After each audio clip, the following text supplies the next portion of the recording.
Yeah, well, actually, first of all, I just want to say this is like our first ever press conference. This is so like cool that I'm getting to do it with my grandma's. I'm aware that this is kind of a once in a lifetime experience. I fall to the floor. She looks at Night Night, and in a span of 40 seconds, they make a plan to kill me. They tie me up. They have that side to them, you know, even at their age, being, you know, growing older doesn't mean fading away. And that at now 86 and 96 years old, they're just as full of life and joy and desire and hope and have things to look forward to as people like me. A film where they could talk about farts and chug whiskey and then talk about death and mortality. To be able to have given them that and, you know, done it together, I think is really the greatest joy of all of this. I'm so grateful we did it. You've been touring a lot of film festivals together. You will be attending the Oscars. A question for all three of you. What has that experience been like for you? And how are you expecting to find the Oscars? Thank you. 就是经过这一些所有的经历各个不同的影展，然后一路到现在接受奥斯卡的提名，你们的生活跟你们的感想大概是怎么样？我们的生活还是照常啊，都除了感到很兴奋、很很幸运，很感谢大家对这个影片的支持好评啊。Yeah, their life is still basically the same. They are very grateful for having the experience to go to the film festival and sing, and grateful for all the support from different audiences.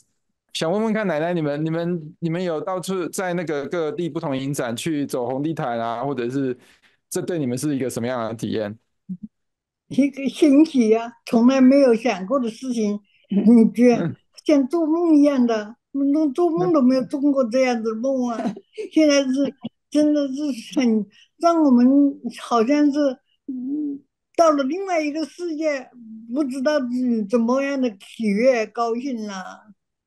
Yeah, that's a unparalleled the happiness they experience. That it's a totally normality, almost like they're another life or another planet to go to different film festivals. Uh, yeah, something they never experienced before to be able to dress up like that. We shot the movie in the spring of 2021 and I edited it in like the different bedrooms I was living in over the course of 2 years.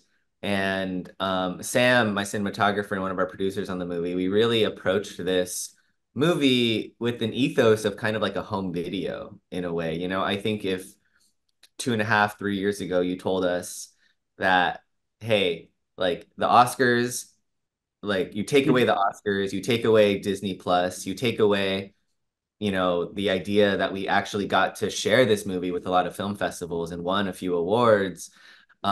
You take all of that away and told us, hey, like 10 people are going to watch this movie. It's going to be you, your grandmas, your mom, your dad, and The Guardian. And I think we would have, no, not I think, but we would have still made the movie, you know, because at the end of the day, the movie, as much as we want it to be as widely seen as possible to share, you know, my grandmothers and their humanity, their sort of zest for life and their youthfulness, at the end of the day, it is a family memento. It's something for me to remember that special moment that I had with them living at home because I don't live at home anymore. And to me, this film is already a time capsule of how special that moment in my young adult life was to be able to spend, you know, my day-to-day life with them and really see them and experience those sort of mundane rhythms of life.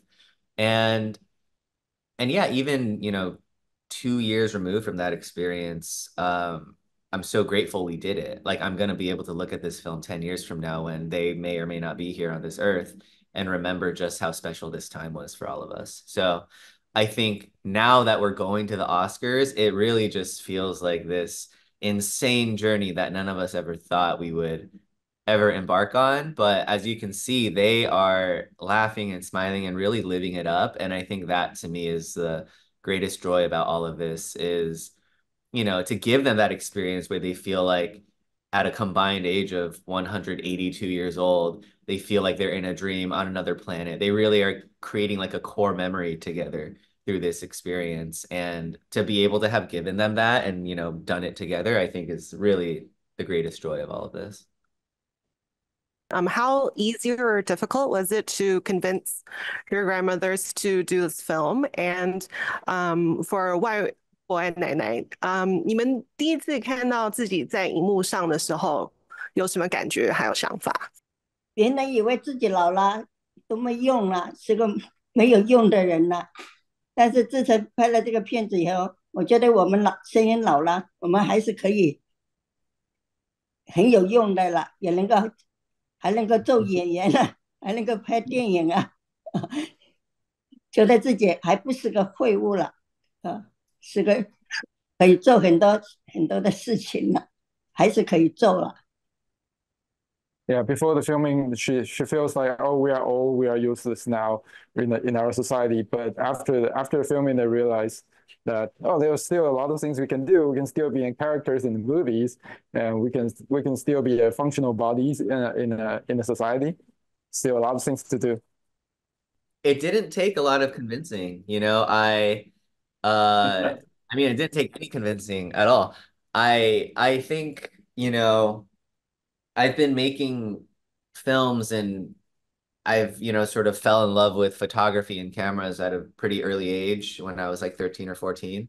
So for a lot of the last decade, I am their filmmaker grandson, not just their grandson. And so we would always shoot little videos. I'd always be filming them. I would show them things that we filmed, whether it was like montages of vacations, or even when like Vine was a platform, we would make little Vines together or little Instagram videos. And so that idea of filming little something with them, showing them what we filmed was not foreign to them. And back in 2018, I made a Christmas card with them, which it was a video.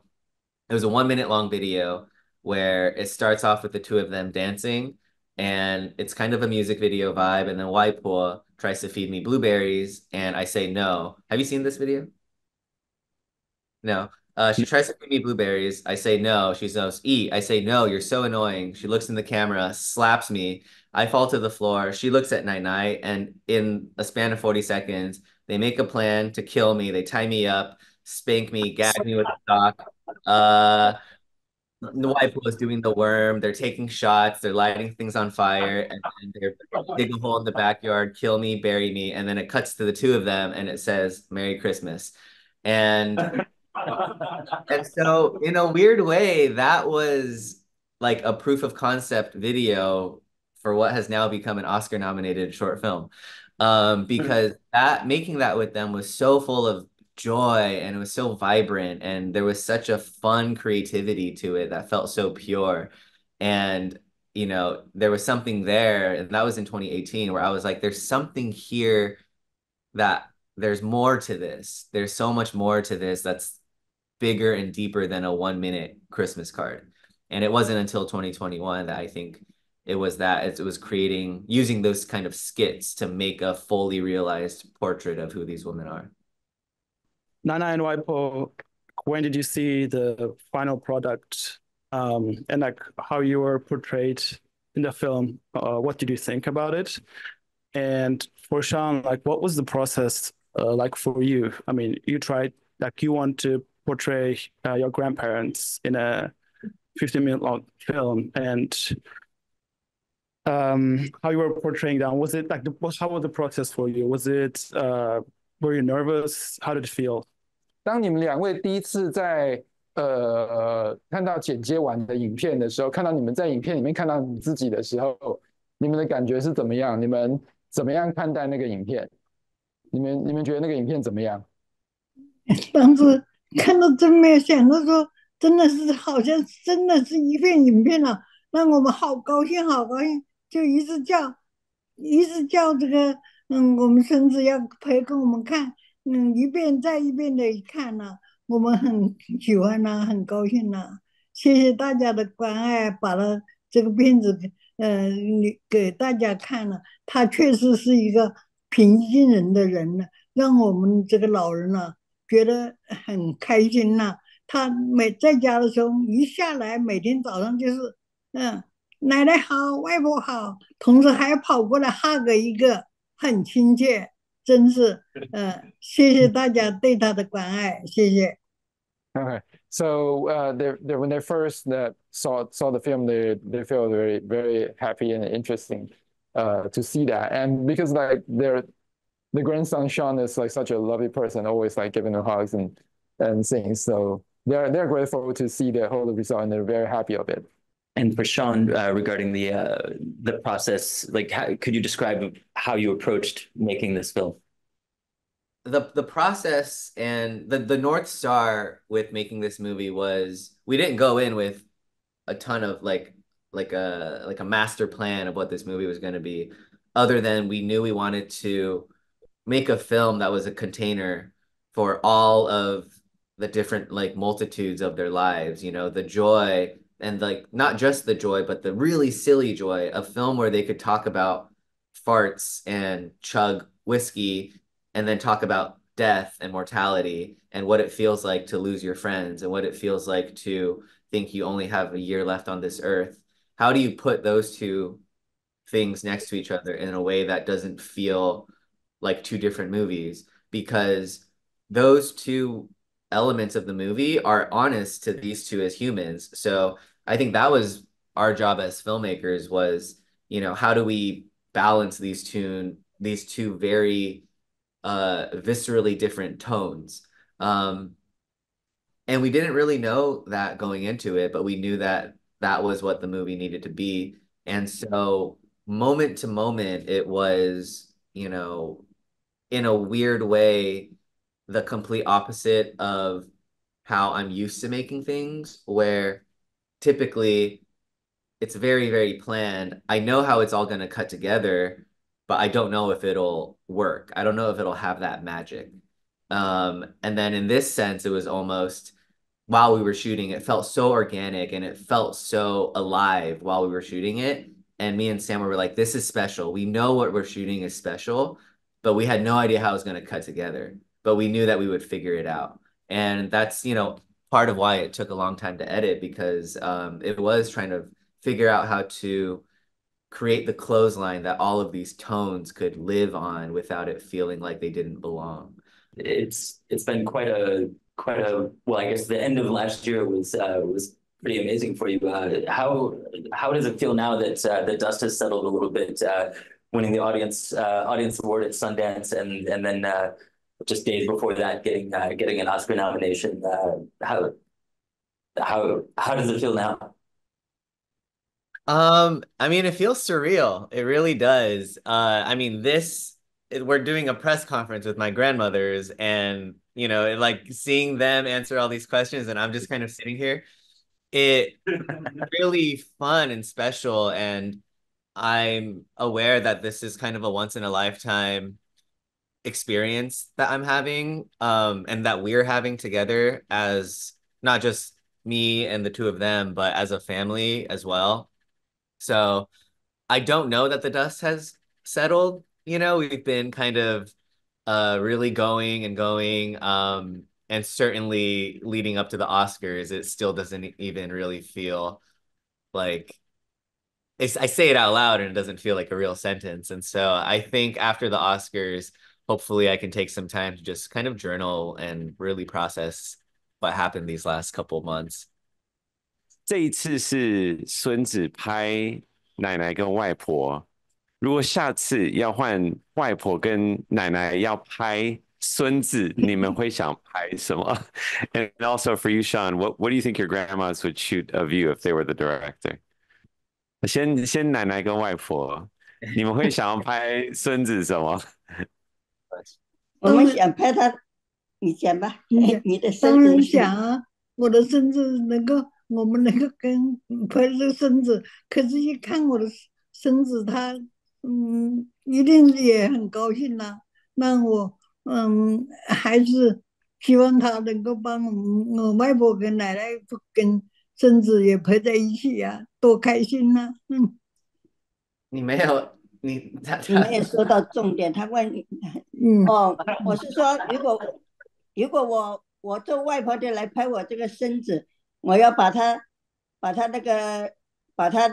这种开朗、活泼，佛对老人有爱心，对他的朋友也非常的爱护，把他的真的可爱的精神拍下来。So she, so one, she says like, she's gonna be happy to film him, but she says like, you're not get to the point. If I'm gonna film him, I'm gonna show what kind of lovely person he is, that what he's doing. Yeah. I think they're the answers are wholesome now, but I think if you gave them the director's seat and I was their subject, I think it would be just as chaotic. You see in the movie, they have that side to them. You know, they're spanking me, they're killing me. I think they would come up with some pretty crazy situations to put me in. You just have to give them that permission. What do you think about modern society's way of treating old people? Like, do you feel that the old people are treated with enough respect in our day and age? 现代社会怎么样？您对现代社会怎么样对待老人的想法是什么？你们觉得你们受到什么样的对待？然后你们对这个现代社会怎么样对待老人的看法是什么？过去啊，好像大家都在谈的是父母跟子女的亲子关系啊，很少谈到那个走生的关系。我觉得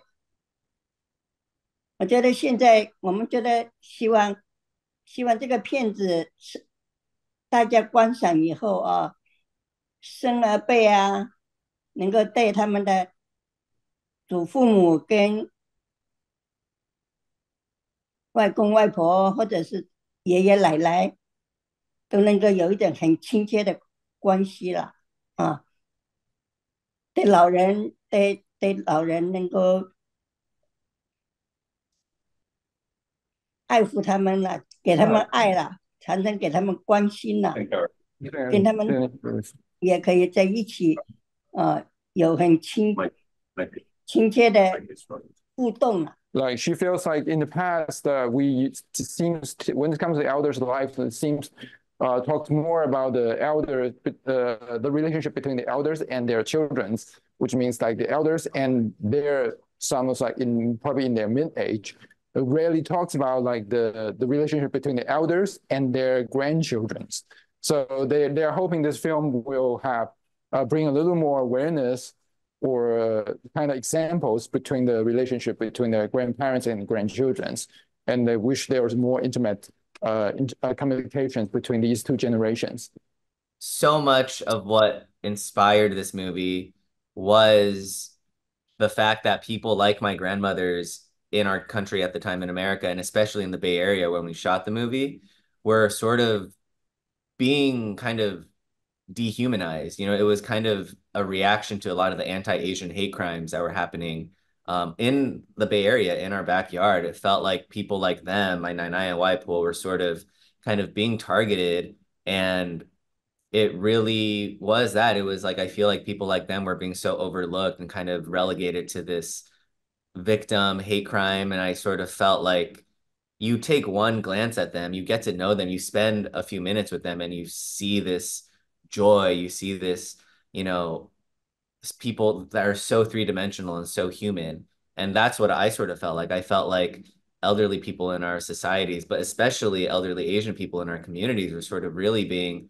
overlooked. And I think, you know, again, you spend 17 minutes with them with this movie. I think I really wanted to show people that even at their age, being, you know, growing older doesn't mean fading away. And that at now 86 and 96 years old, they're just as full of life and joy and desire and hope and have things to look forward to as people like me. If anything, I think their emotions are even more visceral and heightened because those themes and those thoughts that I think everyone thinks about, humanity, mortality, they're a little bit more immediate for someone like Nainai than they are for me. And so being able to kind of listen to them and really kind of see them in a way that I think elderly people in our communities often don't get that kind of attention to be seen and heard. You realize they're so deeply complex and joyful, and so that's kind of the hope, is that, you know, people do pay more attention to people like them after seeing this movie.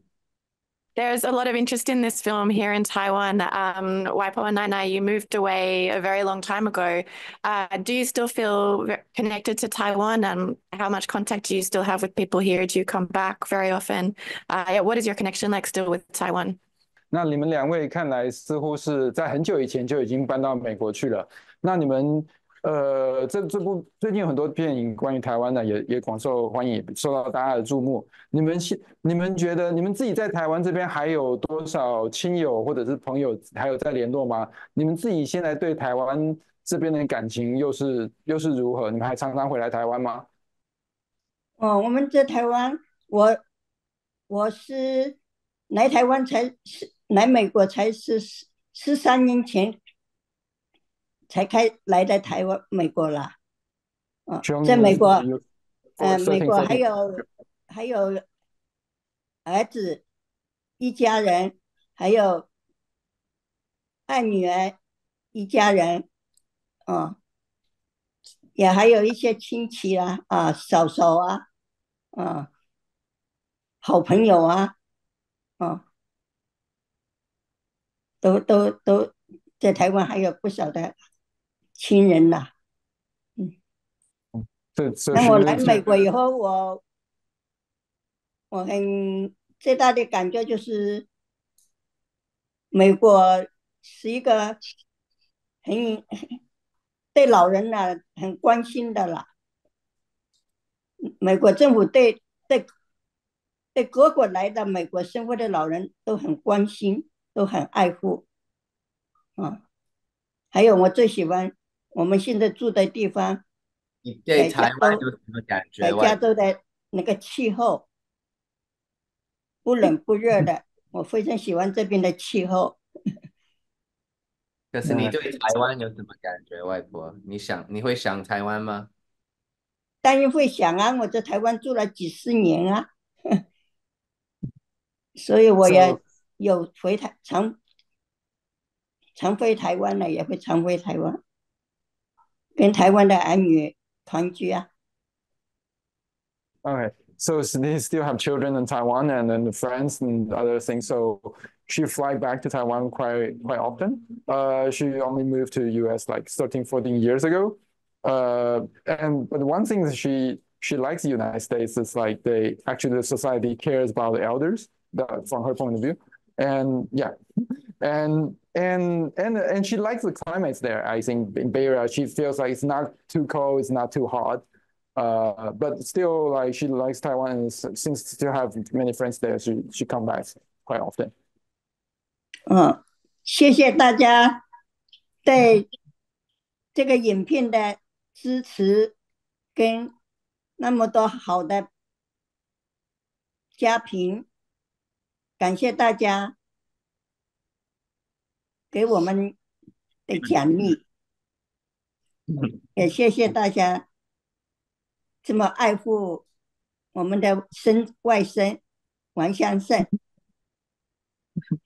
你们的支持给他也是给他最大的鼓励让他在导演电影的道路上迈进了一大步。好，外婆要走了， encouragement for on his path in terms of directing and film. Thanks. 拜拜。谢谢，拜拜。拜拜，拜拜，外婆，晚安。拜拜，好睡觉。拜拜。